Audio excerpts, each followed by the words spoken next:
महात्मा गांधी राष्ट्रीय ग्रामीण रोजगार गारंटी योजना विश्व की सबसे बड़ी रोजगार गारंटी योजना है, जिसे वर्ष 2005 में एक अधिनियम के माध्यम से लाया गया था और ये फरवरी 2006 में लागू हुई थी। इसमें 25 करोड़ से अधिक व्यक्ति रजिस्टर्ड हैं जो रोजगार की गारंटी प्राप्त करते हैं। लेकिन हाल ही में अलग अलग राज्यों में अपर्याप्त मजदूरी और असमान मजदूरी के कारण मनरेगा को लगातार आलोचना का सामना करना पड़ा है। क्या है ये पूरा मुद्दा, चलिए जानते हैं इन फोकस के प्रोग्राम में। सबसे पहले हम खबर को विस्तार से जान लेते हैं। जो खबर जुड़ी है कि किस प्रकार से मनरेगा में अपर्याप्त और असमान मजदूरी अलग अलग राज्यों में देखने को मिली है। यानी मनरेगा मजदूरी के अंतर्गत हमें अलग अलग राज्यों में ये देखने में आया है कि जो न्यूनतम मजदूरी दर है, जो राज्य की न्यूनतम मजदूरी दर है, उससे भी कम मजदूरी मनरेगा के अंतर्गत प्राप्त हो रही है। और इसलिए ये न्यूनतम मजदूरी अधिनियम 1948 का सीधे तौर पर उल्लंघन है।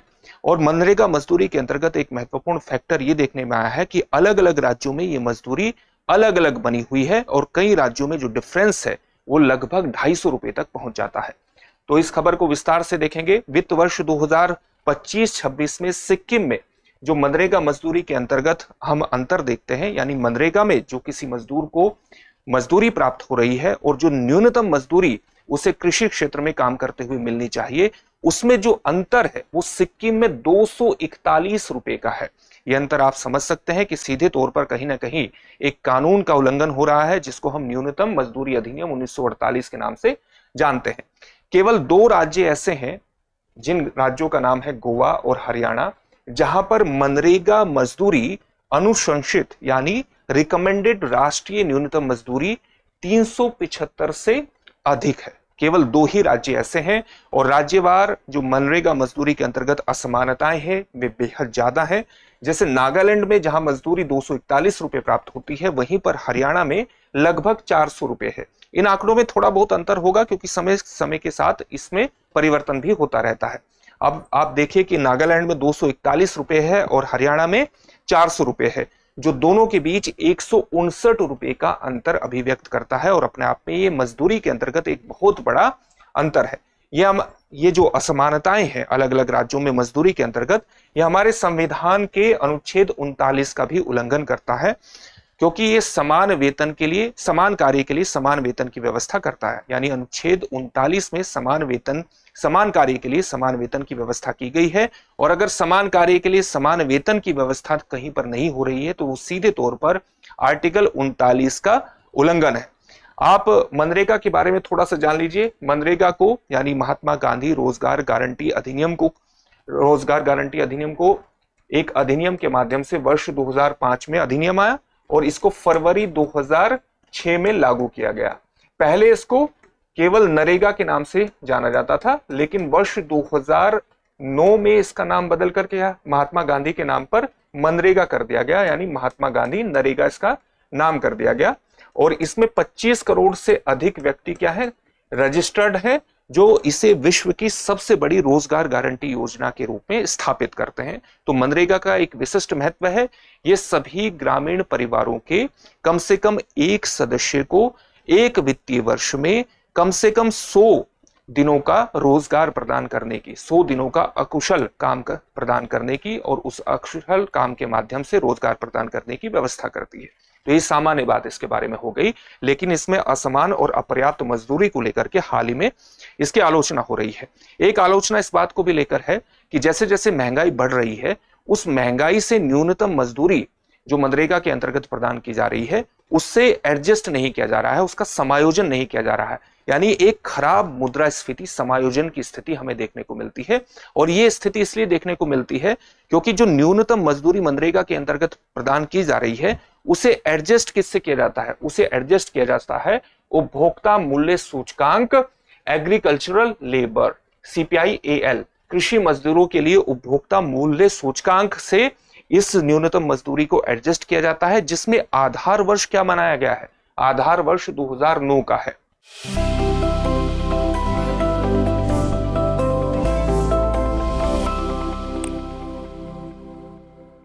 यानी 2009 के आधार वर्ष को मान करके न्यूनतम मजदूरी को एडजस्ट करने का प्रयास किया जाता है।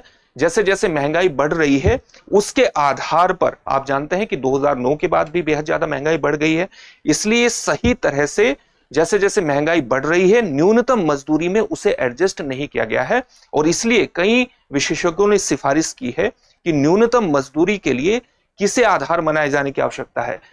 सीपीआई ग्रामीण को, क्योंकि ये ग्रामीण क्षेत्र के सभी मजदूरों को कवर करता है और इसमें जो आधार वर्ष है वो आगे का है।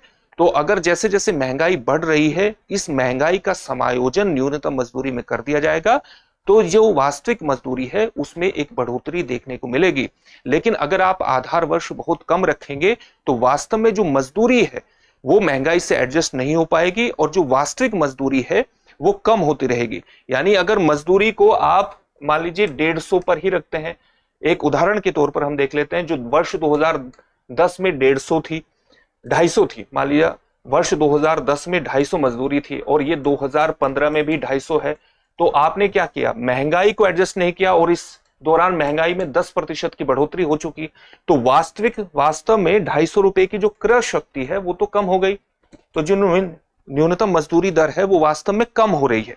इसलिए महंगाई को ठीक तरीके से एडजस्ट करने की आवश्यकता है और विशेषज्ञों का सुझाव यह है कि अगर न्यूनतम मजदूरी दर को एडजस्ट करना है तो उसे उपभोक्ता मूल्य सूचकांक ग्रामीण के माध्यम से एडजस्ट करने की आवश्यकता है, क्योंकि ये सभी ग्रामीण मजदूरों को कवर करती है।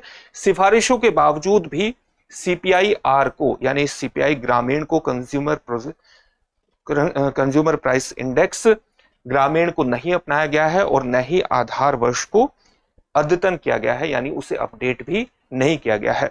इससे समय के साथ क्या हुआ? वास्तविक मजदूरी में गिरावट आई है, जिससे कि हमने एक उदाहरण के माध्यम से समझा है, जिससे मनरेगा श्रमिकों के लिए कम आकर्षक हुआ है, कम सस्टेनेबल हुआ है। अब मनरेगा के माध्यम से रोजगार प्राप्त करने का जो आकर्षण है ग्रामीण मजदूरों में वो बेहद कम है और वो इसी के कारण है। समितियों की कई बार सिफारिश भी की गई है कि न्यूनतम मजदूरी दर में किस प्रकार से सुधार करने की आवश्यकता है। जैसे वर्ष 2014 में महेंद्र देव समिति, वर्ष 2017 में नागेश सिंह समिति, वर्ष 2019 की अनूप सतपथी समिति, सभी समितियों ने किसी न किसी प्रकार से अपने सुझाव दिए हैं कि मनरेगा में जो न्यूनतम मजदूरी दर है उसकी समस्या का समाधान किस प्रकार से करना चाहिए। जैसे महेंद्र देव समिति ने वर्ष 2014 में सीधे तौर पर कहा कि जो सीपीआई आर है, ग्रामीण क्षेत्र का जो कंज्यूमर प्राइस इंडेक्स है, उसी पर आधारित महंगाई को एडजस्ट, न्यूनतम मजदूरी को एडजस्ट करने की आवश्यकता है, उसकी इंडेक्सिंग करने की आवश्यकता है और न्यूनतम वेतन क्षमता की भी सिफारिश की। यानी जो राज्य में न्यूनतम वेतन क्षमता, जो न्यूनतम मजदूरी दर निर्धारित है, उसी के आधार पर, उसी के आसपास मनरेगा के अंतर्गत भी मजदूरी को समायोजित करने या बनाए रखने की आवश्यकता है। नागेश सिंह समिति है उसने भी सीपीआई आर का ही समर्थन किया, लेकिन राज्य न्यूनतम मजदूरी के साथ संबंध को अस्वीकार कर दिया। इसने जो न्यूनतम मजदूरी प्रदान की जा रही है मनरेगा के अंतर्गत और जो सामान्य रूप से न्यूनतम मजदूरी है उसके बीच संबंध को माना नहीं नागेश सिंह समिति ने। अनूप सतपथी समिति ने कहा कि जो राष्ट्रीय न्यूनतम मजदूरी है वो 375 रुपए होनी चाहिए और इसी के आधार पर हमें अपने मनरेगा को भी तय करना चाहिए, उसमें भी न्यूनतम मजदूरी को रखा जाना चाहिए। ग्रामीण विकास मंत्रालय ने इन सिफारिशों को सामान्य तौर से देखा तो है, सैद्धांतिक तौर पर स्वीकार किया है, लेकिन इनको लागू नहीं किया है। अच्छा, ये सारी समस्याएं खड़ी क्यों हुई है? इसका एक कारण ये भी है कि जो मनरेगा के अंतर्गत मजदूरी दरें हैं वो एक धारा के तहत तय होती है, धारा 6 के तहत। धारा 6 विशेष रूप से महत्वपूर्ण है मनरेगा के अंतर्गत मजदूरी दर को तय करने के अंतर्गत। धारा 6(1) क्या कहती है? धारा 6(1) ये कहती है कि जो केंद्र सरकार है, केंद्र सरकार मनरेगा के अंतर्गत मजदूरी दर को तय करेगी। धारा 6(2) क्या कहती है? वो ये कहती है कि अगर केंद्र सरकार ने मजदूरी दर को तय नहीं किया है तो मनरेगा के अंतर्गत जो मजदूरी दर होगी वो राज्य की न्यूनतम मजदूरी दर होगी, राज्य की न्यूनतम मजदूरी दर होगी अगर केंद्र सरकार ने तय नहीं किया है। अब ये स्थिति क्या है कि वर्ष 2005 से या 6 से वर्ष 2009 तक तो चलती रही, लेकिन वर्ष 2009 के बाद अलग अलग राज्यों में जो न्यूनतम मजदूरी दर है ये बढ़ती चली गई। ये जब बढ़ती चली गई, क्योंकि मनरेगा का खर्च कौन वहन करता है? केंद्र सरकार वहन करती है, और ये मजदूरी जब बढ़ती चली गई तो केंद्र सरकार का मनरेगा पर खर्च बढ़ता चला गया। इसके बाद केंद्र सरकार ने इस मजदूरी दर को तय करने की कोशिश की और प्रारंभ में वर्ष 2009 में इसने इसके लिए 100 रुपए तय भी किए। लेकिन अलग अलग राज्यों में हमें देखने को मिलता है कि जैसे जैसे राज्य न्यूनतम मजदूरी दर बढ़ती चली गई और यहाँ पर मनरेगा का जो रेट है वो उस हिसाब से नहीं बढ़ा, तो उसमें अलग अलग राज्यों में हमें एक असमानता की स्थिति भी लगातार देखने में मिलती है कि राज्य की न्यूनतम मजदूरी दर बढ़ती जा रही है और मनरेगा में उतना बढ़ोतरी नहीं हो रही है, तो मनरेगा स्वाभाविक रूप से कम आकर्षक होता चला गया और अलग अलग राज्यों में हमें एक अंतर भी अलग अलग एक प्रावधानों के अंतर्गत देखने को मिलता है। अब हम देखते हैं कि कम मजदूरी के परिणाम क्या हुए। कम मजदूरी का एक परिणाम यह हुआ कि जो निर्वाह के बराबर भी अगर मजदूर मजदूरी प्राप्त नहीं करेगा तो उसके लिए मनरेगा आकर्षक ही क्यों होगा, क्योंकि मजदूरी निर्वाह स्तर से भी नीचे है, इसलिए श्रमिकों के लिए आजीविका चलाना मनरेगा मजदूरी के माध्यम से बेहद ज्यादा कठिन होता चला गया। और संसदीय स्थायी समिति ने सीधे तौर पर कहा कि श्रमिकों का मनरेगा से बाहर जाने का ये एक बहुत बड़ा कारण है कि उन्हें निर्वाह स्तर के बराबर भी मनरेगा मजदूरी नहीं मिल पा रही है। और ये कम मजदूरी मनरेगा के उद्देश्य को कमजोर करती है। और मनरेगा का एक महत्वपूर्ण उद्देश्य क्या है? आर्थिक सुरक्षा प्रदान करना, सम्मानजनक कार्य प्रदान करना। इसके अलावा वर्ष 1983 में सर्वोच्च न्यायालय ने भी एक महत्वपूर्ण निर्णय दिया था और उसने कहा था कि जो न्यूनतम मजदूरी से कम भुगतान करना अनुच्छेद 23 के अंतर्गत जबरन श्रम के समान है और अनुच्छेद 23 मानव तस्करी और जब जो जबरन श्रम है उसका प्रतिषेध करता है। और अगर कम मजदूरी प्रदान करते हैं न्यूनतम मजदूरी से तो ये अनुच्छेद 23 का उल्लंघन माना सर्वोच्च न्यायालय ने 1983 के एक निर्णय में। तो कम मजदूरी के नकारात्मक परिणाम हम देख सकते हैं, इसलिए तत्काल संशोधन करने की आवश्यकता है मनरेगा के अंतर्गत बेहतर मजदूरी प्रदान करने की। और इसकी आवश्यकता को लगातार महसूस आप कर सकते हैं। मनरेगा के क्यों आवश्यकता महसूस कर सकते हैं? क्योंकि मनरेगा के अंतर्गत 25 करोड़ से अधिक श्रमिक पंजीकृत है। विश्व की सबसे बड़ी रोजगार गारंटी योजना है जो आजीविका का संरक्षण, लाइवलीहुड का संरक्षण प्रदान करती है, सम्मानजनक रोजगार प्रदान करने का प्रयास करती है। यही इसकी मूलभूत दृष्टिकोण है और इसलिए इसके मजदूरी में निष्पक्ष संशोधन करने की आवश्यकता है। संसदीय स्थायी समिति ने बढ़ती जीवन यापन लागत को ध्यान में रखते हुए कम से कम 400 रुपए प्रतिदिन तक मजदूरी बढ़ाने की सिफारिश की है। और आप जानते हैं कि उचित मजदूरी के बिना मनरेगा एक कार्यात्मक सुरक्षा जाल के बजाय एक केवल और केवल एक प्रतीकात्मक स्थिति में ही रहेगा, प्रतीकात्मक योजना ही बनकर रह जाएगा जिसका धरातल पर किसी भी प्रकार का कोई सकारात्मक प्रभाव नहीं होगा। और इसलिए न्यूनतम मजदूरी या आप कह सकते हैं मनरेगा मजदूरी में सुधार करने की एक आवश्यकता है और इस आवश्यकता को जल्द से जल्द पूरा किया जाना चाहिए। अब इससे संबंधित एक प्रश्न देखेंगे, लेकिन उससे पहले आपके लिए एक महत्वपूर्ण सूचना यह है कि दृष्टि लर्निंग ऐप को अपग्रेड कर दिया गया है। अपग्रेड किसके माध्यम से किया गया है? आर्टिफिशियल इंटेलिजेंस के माध्यम से किया गया है।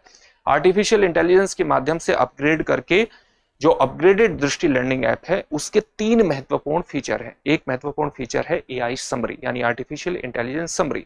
आप जानते हैं कि आपके लेक्चर्स बहुत लंबे लंबे होते हैं, इन लेक्चर्स को आप बिंदु रूप में प्राप्त कर सकें, इसके लिए आर्टिफिशियल इंटेलिजेंस समरी आपको पूरे लेक्चर को समरी फॉर्म में या आप कह सकते हैं बिंदु फॉर्म में प्रदान कर देगा, जिससे आपका रिवीजन बेहद आसान हो जाएगा। साथ ही जो भी आप लेक्चर प्राप्त कर रहे हैं उसके आधार पर आपके सामने प्रश्न भी आते रहेंगे, जिसके आधार पर आप अपना मूल्यांकन कर सकते हैं कि किसी लेक्चर को आप कितना समझ रहे हैं या नहीं समझ रहे हैं, और अपना मूल्यांकन करेंगे तो सुधार करने की दिशा में भी आगे बढ़ जाएंगे। और इस फीचर को हम कहते हैं एआई क्विज के नाम से। इसके अलावा एक फीचर है आस्क मी अ क्वेश्चन, मुझसे कोई भी प्रश्न पूछें।